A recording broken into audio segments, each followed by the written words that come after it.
What's going on, everybody? Welcome to the Frankie D'Astoli Show. I am your host, Frankie D'Astoli, and happy Valentine's Day. Shout out to St. Valentine. We're going to be talking all about St. Valentine today, which I'm super excited about. And we're going to be talking about the importance of marriage. And we're going to talk about what it takes to have a successful marriage. And we're going to be looking at the Holy Family as we talk about that. But before we get into that, and I'm super excited about this episode, I want to talk about Rosary and real estate. Rosary and real estate is something that I've talked about a handful of times on the show, and it all forms off this saying, pray the Rosary, buy real estate. And why do we do that? Well, we pray the Rosary to unite ourselves with Jesus Christ and our Blessed Mother Mary, and to remember our spiritual poverty. The fact that no matter what materialistic things we might accumulate in this world, it doesn't get us closer to heaven. The only thing that gets us close to heaven is the relationship that we have with Jesus and following in the sacraments and the Catholic faith, right? That is what we believe as Catholics. That's what we're rooted in. And that is that spiritual poverty piece. However, being a husband, being a father, whether you're a father, a mother, a wife, a husband, whatever the case might be,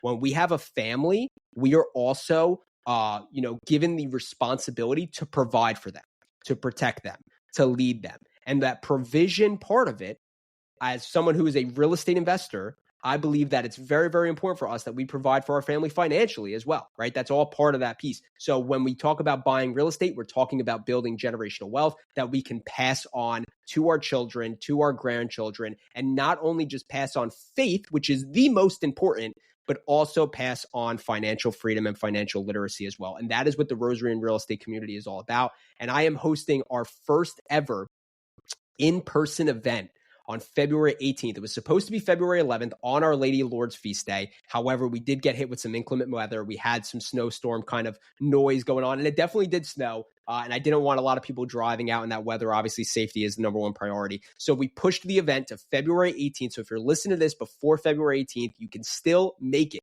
And you could sign up with the link in my Instagram bio. My Instagram is Frankie D'Astoli _REI. If you go to that Instagram and you go and click on that link in the bio, you're going to see there's a sign up. There's an RSVP. If you guys want to make it out, it is going to be February 18th at the Tap Room in Haddon Township. And that is going to start at 6:30 p.m. And it's probably going to run to about 8 p.m. Maybe a little bit later. We're going to have some networking and all of that stuff. But at the event, we are going to talk about what the Rosary is and why you should pray it. And we're also going to talk about how to get involved in real estate investing and why you should buy real estate, right? Why you should build that generational wealth. And I'm super excited about the event. We already have a ton of signups and a lot of people that hopefully could still make it out on the 18th. But we're also going to be doing a massive giveaway. I've been putting this giveaway together for weeks. One special person, so anybody that goes is going to be entered into the giveaway, but one special person is going to earn this gift basket. And inside the gift basket, there is a limited edition Our Lady of Lourdes Pray the Rosary, Buy Real Estate sweatshirt, which is super fire in my opinion. There is a book on the Rosary, in my opinion, the greatest book ever written on the Rosary. It's called The Secret of the Rosary by St. Louis de Montfort. And then there's also one of my personal favorite real estate books by Ken McElroy, The ABCs of Real Estate Investing. I also am throwing in there a rosary. It's an Our Lady of Lourdes rosary, a pamphlet on how to pray the Rosary. And there's also, on top of all of that, we're going to be giving away a 100% free, 100% off coupon to D'Astoli's Dojo Real Estate Investing Wholesaling Real Estate course. This course, I believe currently on my website, I have it valued for $595. It's 12 hours of online training, all taught by me on wholesaling, how to wholesale a deal from A to Z, how to handle objections, how to find deals, how to negotiate deals, how to run, deal math, how to comp, all of that stuff. All within that course. And then we also have weekly group coaching calls every Monday evening. And we do what's called a Q&A. It's question and answer and action. And that's what we do every single Monday night. We have kind of just a group coaching call where we talk about questions. We go through those questions. We talk about answers, we talk about some of the lessons, and we also put in action items for all students. So if you are at the event, you are going to be entered into this giveaway where you're going to get it for 100% free if you win it. So it's going to be an awesome package. I'm super excited about the event. I am super excited to talk about two of my favorite things, the Rosary and real estate. So if you can make it out, February 18th at 6:30 p.m. at the Tap Room, I'd love to see you there. But let's talk about St. Valentine and Valentine's Day, because everybody gets all lovey-dovey with your girl or with your guy on Valentine's Day. And I don't think really any of us, truthfully, know what it's about. And I'm coming from a personal experience on that. I mean, like I knew it had Catholic roots to it, right? I knew it was based in Christianity, as honestly most holidays are, and we're going to talk about that. But like, really, where did it come from, right? Like, was this guy Valentine truly someone that actually existed in history, and what was his deal? And the answer is yes. And as this Valentine's Day has been approaching, I have been doing extensive research on this man, Saint Valentine, which I'm pretty sure his name was like Valentinius or something like that. I don't want to botch it. But Saint Valentine was a priest, and he was from Umbria, Italy. And he died in the 4th century. He lived during the 3rd century, and he lived under the rule of an emperor named Claudius. And Claudius was only emperor for a short period of time. It was probably about a year and a half. But in that year and a half is where Saint Valentine really became the saint of his time, and the saint that he ended up, kind of forming into and being forged into is probably even a better way. But as he was living in Umbria, as he was a priest, at least that's what the saying goes. Some people might say that he was a bishop or a deacon. But he was in Umbria. He was doing his priestly duties. And as Claudius II was ruling in Italy, he banned marriage. That was the thing. He was banning marriage. The reason that was because Claudius was at war, and there was some sort of I don't know if it was an unspoken rule or it was an actual law, whatever the case might have been, that if you were married, you couldn't go to war, which in truth, I don't necessarily agree with. I think there's a significant importance, obviously, of marriage and procreating and, being a family unit. But at the same time, if your nation needs defending, you get called to war, you got to go to war sometime. But long story short, there was this rule that, if that was the case, you weren't going to war. So Claudius said, I'm banning marriage. We're throwing it out the window because we need soldiers.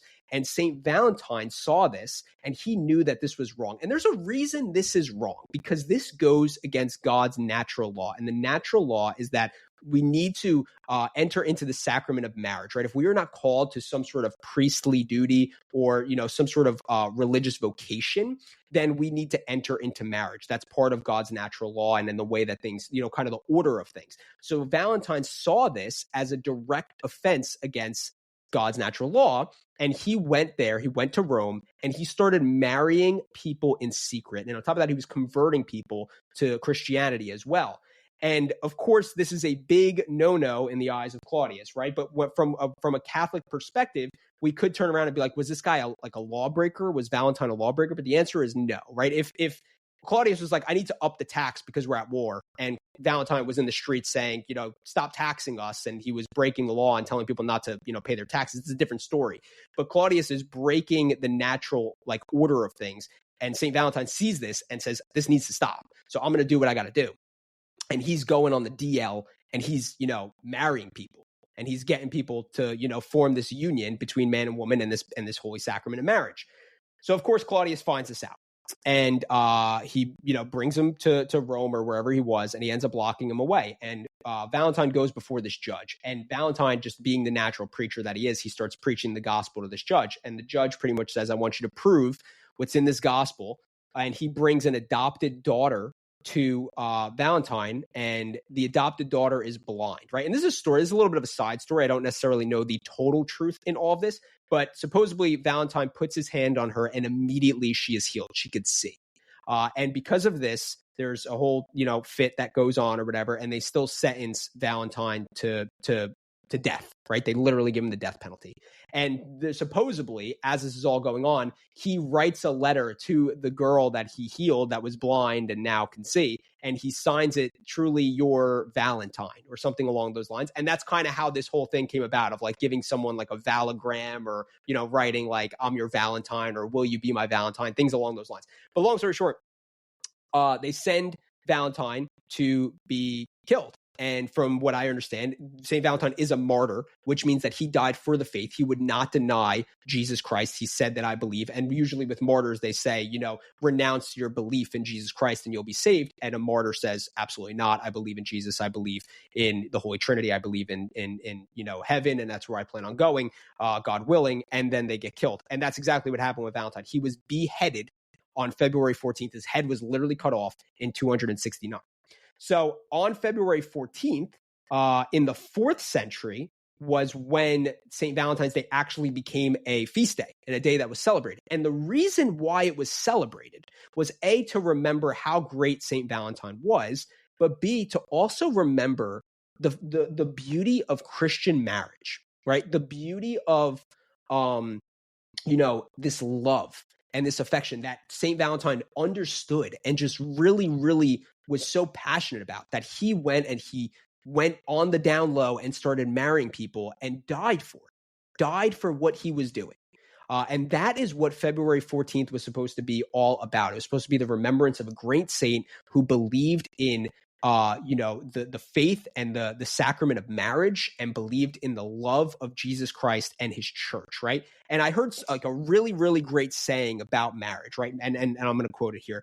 Marriage is a holy parable for the love of Christ towards his church, right? And when we think about this, Christ gave his life for the church. And that is what every husband should be willing to do for his wife. And St. Valentine knew that. He understood that. He respected that, and that's why he did what he did, and that's why he died, because he knew that marriage represents Jesus's love for his church, and if you ban that, you are taking away this beautiful visionary sermon of Jesus's love for his church. So he didn't stand for it, and he died for it, and that's what happens. And now, when we think about Valentine's Day, what do we think about? And what do we think about when we think about a lot of these holidays, right? And it's not just Valentine's Day, but Valentine's Day, when I go into a store now, I don't see a single thing of St. Valentine. St. Valentine is nowhere to be found. This guy is off the face of the earth in most cases, right? What do you see? You see boxes of chocolates, you see bears, and what do you do with your significant other? Most of the time you go to a fancy restaurant, right? You spend extra money, maybe you have an intimate, day together or whatever the case might be. Maybe you're in the boat of you're sending that awkward text to the person you like, hey, so like, what are we? Like, are we getting together tonight or what? Right? Like you're probably, a lot of girls are probably in a lot of situations sending those texts to guys who just aren't grown up enough to actually hold a relationship. But never mind, I digress. But that's what it's about, right? It's not about marriage anymore. It's not about love anymore. It's about this kind of gift giving and this, what am I going to get in return type of mentality. And when we go down the list of these holidays, I mean, it's all a bunch of the same, right? St. Patrick's Day, it's literally called St. Patrick's Day. And you think anybody cares? No, they're out there getting hammered at their nearest Irish pub and pretending to be Irish and wearing shirts that say, "Kiss me, I'm Irish." Like, what are we doing here? Christmas, don't even get me started. It's a day about gift giving anymore, right? That's why I made the whole episode on the nativity and the birth of Jesus Christ, because people need to know about this. Easter, like literally, where did this bunny come from? I don't even know where the Easter bunny is from and why he's there. I mean, like, actually, right? It's this is what's happening. We're getting to all these secular, holidays, and it's killing us. It's killing us. Truthfully, we need to get back to the root of what these holidays are about. These Christian roots for what they truly stand for. And by doing this, we're going to do a few things. A, we're going to better ourselves. We're going to better our family, right? Think about it. If I am celebrating Easter and my daughter sees a bunch of Easter bunnies around and she sees baskets, what does she think it is? She thinks it's about gifts. So she wakes up on Easter morning and she's excited about gifts, which as a kid I understand. But we need to have crosses, right? We need to talk about the importance of Lent. We need to talk about why we celebrate Easter, and these things need to go on within our families, right? Because A, like I said, it's going to better ourselves. B, by doing that, we better our families, which in turn betters our community, which in turn betters our nation, which in turn betters the world, right? And there's so much talk going on about, oh, we need to do this for the world. We need to do this for, no. We need to start within our families. And it starts on basic things like this. It doesn't have to be massive, massive movement. It is a simple thing, such as recognizing that Valentine's Day is a day to remember the sacred gift of marriage, that Saint Valentine was beheaded because of his love for Jesus Christ and the fact that he believed so significantly that we should be able to have the sacrament of marriage so that we are more united with Jesus' love for his church. That is the baseline of it. And meanwhile, we're out here getting boxes of chocolates and trying 4 different Godivas. But anyway, we need to get back to the roots of this. We need to get back to that so we understand the reasoning behind these holidays. And as I had mentioned, Valentine's Day really should be about relationships. It should be about love. It should be about marriage. And when I think about this, I think to Our Lady of Fatima. Our Lady of Fatima, I believe was in 1917. I'm 99% sure about that, where she visited 3 children, Lucia, Jacinta, and I'm dropping the boy's name. I think it begins with an F. But long story short, she visits them every 13th for a period of months, and she has a lot of things that she brings to them. But the last thing that she says is the last battle between good and evil will be between the marriage and between the family. And when I reflect on this, I say to myself, where are we today? where are we today in our relationship with marriage, in our relationship with family? And truthfully, it feels like we're in 3rd century Rome, right? Where St. Valentine was in that time in Rome, it was a grotesque, fornicated area, right? There was, what's the word? Pedophilia. I don't think I'm necessarily saying that right. There were a bunch of pedophiles around, right? There were people just hooking up with a bunch of other people. There was no love. Clearly, there was banning of marriage, right? It was just a terrible time. Meanwhile, it feels almost like we're living in that time now, right? But the only difference is there's not a ban on marriage. There's people that just straight up don't want to get married. They don't want to get married, right? Or they want to get married on their own terms, right? They want to do it how they want to do it, right? And that's pretty much what we're living in, right? And in my opinion, it might even be worse because there's so many outlets for certain things nowadays, right? The divorce rate is through the roof. I mean, it's like, it might be over 50% now. You have things like OnlyFans, which is just a disaster, right? You got some girl, she's doing this to pay her way through college. Like, is that really where we are? Where are the fathers nowadays? Like, seriously.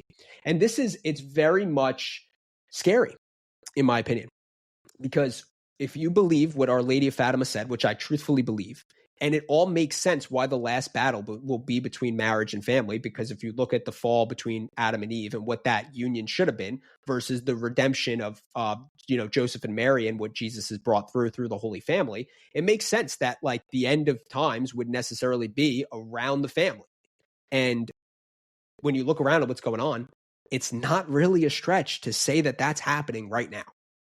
And as we look at Valentine's Day, we need to, again, look at it from the sense of where do we stand in our own life, in our personal life, with our marriage or with our relationship or with our search for a spouse, right? If we're called to marriage, right? Where do we stand on that? What type of spouse are we looking for?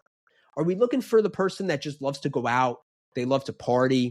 They like to experiment with things and they like to do some crazy stuff.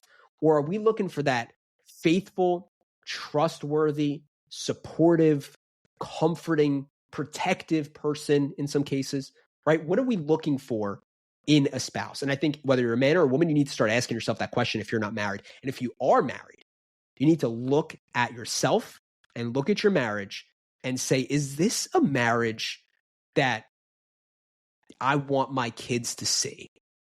Right? Am I being the husband to my wife that I would want a husband to be to my daughter? Right? Or is from my wife's perspective, is she being the wife that she would want a wife fit for her son? Right? Things along those lines. We need to start looking at it from that lens, and we need to start taking this stuff seriously, and we need to stop this kind of selfish love that's going on. So, I want to try to keep this episode necessarily as short as possible for today, but I think when we're talking about marriage, we're talking about love, we need to look to the model parents, the model marriage. We need to look to the Holy Family. And that is our Blessed Mother Mary and Saint Joseph. We need to look to these two. And if you follow me on Instagram, I've been posting a handful of stuff about Saint Joseph. I'm 6 times consecrated to Saint Joseph. Saint Joseph is my patron saint is what I refer to him to. I mean, I go to him all the time. He's constantly providing for me, and I have a great devotion to our Blessed Mother. And my wife has a probably even better devotion than I do to our Blessed Mother. And they've just very, very much been involved in my marriage, and I try to emulate them on all levels.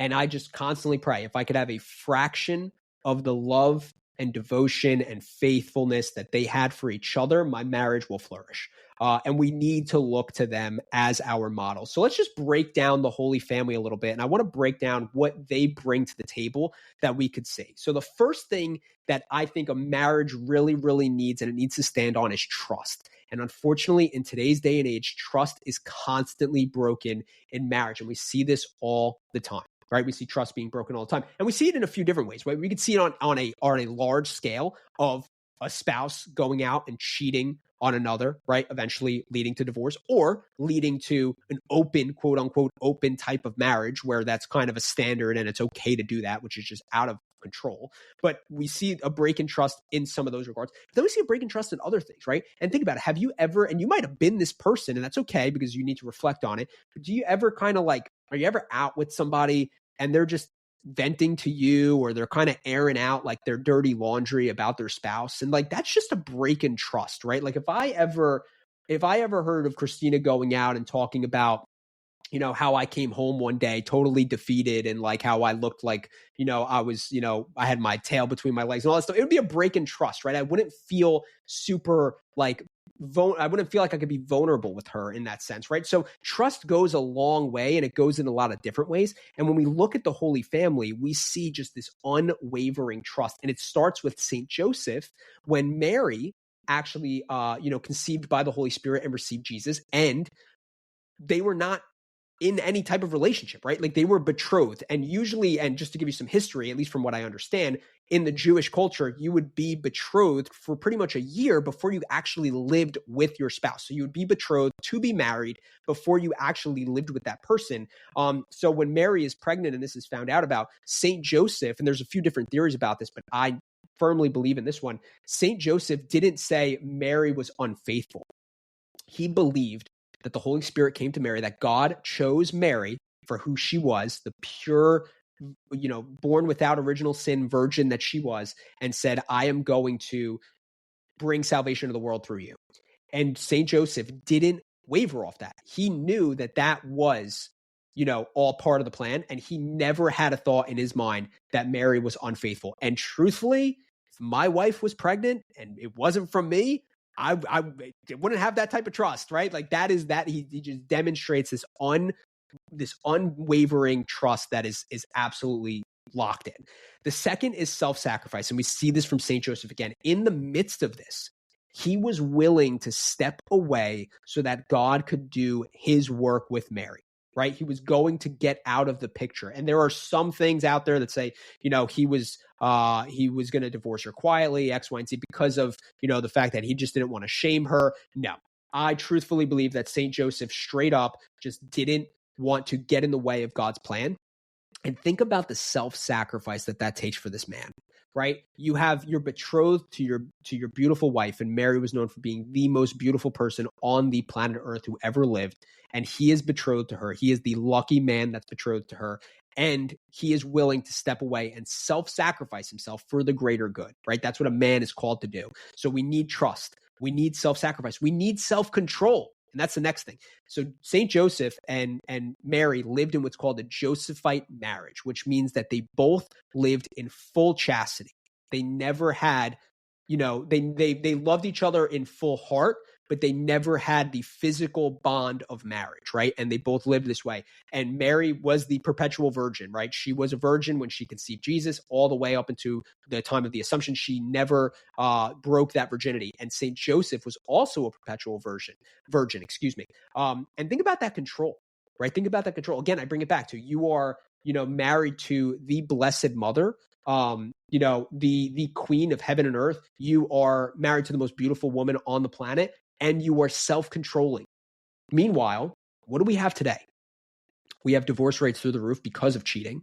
We have the internet that provides pornography, and we have people married that are literally laying next to their wife, opening up porn on their phone. It's disgusting. It's disturbing. It needs to stop immediately. And we need self-control. We need to practice that self-control. The next, we see the guardian and protector that Saint Joseph is. And again, this is the last note that I'm going to hit on for more of the husbands in the marriage. We need to be able to provide that protection and that feeling of safety for your spouse, right? For your wife, for your girlfriend, for your fiance, whatever the case might be. And whenever sometimes I would ask my wife, Christina, I would say, like, what do you love most about our relationship? Like, what do you love about me? Right. So I'd be like, what do you love about me, honey? Like, tell me. My love of my language of love is words of affirmation. So I would, sometimes ask her that stuff. And the first thing she would always say, it wasn't, my absolutely dashing looks. It was the fact that I make her feel safe, that she feels protected, that she feels, just calm. She feels safe. And that is a really, really important piece of a marriage, right? And for us men, that is one of the great things that we get to hang our hat on, is that we are the protectors, we are the defenders, we are the guardians of our wives, of our women, right? Of our children. And that is what St. Joseph emulates. And I mean, we see it. They flee to Egypt. Think about all the hardships that he must have faced on the road to Egypt, right? All of the thieves and murderers and just criminals that were running around, all of these things that he must have faced, probably physical. We don't get any look into that into the Bible necessarily, but I mean, I can imagine that he's gotten into physical altercations protecting Mary and Jesus. And Mary never doubted the protection that she was provided for through St. Joseph. And that's, again, I think a really, really important part of marriage is we need to be the protectors, the guardians, the defenders of our marriage. Now we look a little bit to the woman's side of a relationship. And I think one of the things that stands out the most to me when I look at Mary, excuse me, and her relationship within the Holy Family is the respect that she has for St. Joseph. Mary is the queen of heaven and earth. She is literally the most pure creature ever created. She was the chosen one to carry the Savior of the world, yet she respects St. Joseph as the head of the Holy Family. She doesn't say, I'm making all the calls. I'm doing everything. I am the chosen one. I am the queen. I am the one that God has picked. She understands her role in a family dynamic. And at the end of the day, that's it. It's all about roles, right? It's all about that. We have a role as a husband. There's a role as a wife. There's a role for children. This is all stuff that God talks about. And this is all stuff that he gives to us and he puts in place for us. And Mary gets that role. She understands that. She respects who St. Joseph is and his role as the head of the Holy Family. And I think as a husband, as a boyfriend, as a fiance, one of the things that we look for the most is that respect factor, right? Does our woman respect us in that way? Do they respect the person that we are? Do we respect what we do and the sacrifices that we make? And in some cases, you might be a man that doesn't deserve that respect, truthfully. And you need to have that inner conversation with yourself, right? If you don't feel like you're getting respect, did you earn respect? That's a question you need to ask, right? Don't point the finger, honey, you don't respect me. That's why I'm going out to the bar every Saturday night with the boys and I'm hitting on women, right? Have that conversation. Do you deserve that respect? And for women, it's important to give that respect because for men, a lot of times we like to just feel like men. That's what we want to feel.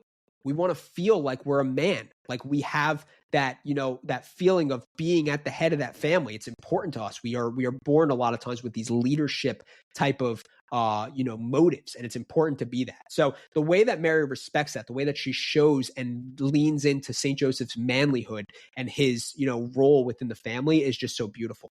The next part on that is really her support, and really St. Joseph, his safe haven is Mary. And I just like to reflect on kind of their life in Nazareth a lot of the times of how he probably had some really hard days at work, as a carpenter, just trying to make money to provide for those that are entrusted to him, Mary and Jesus, and just coming home sometimes just feeling defeated. And I can relate to that. I 100% relate to that as an entrepreneur, as a real estate investor, as a business owner. And Mary was that safe haven. She is the comforter of the afflicted from the Litany of Loretto.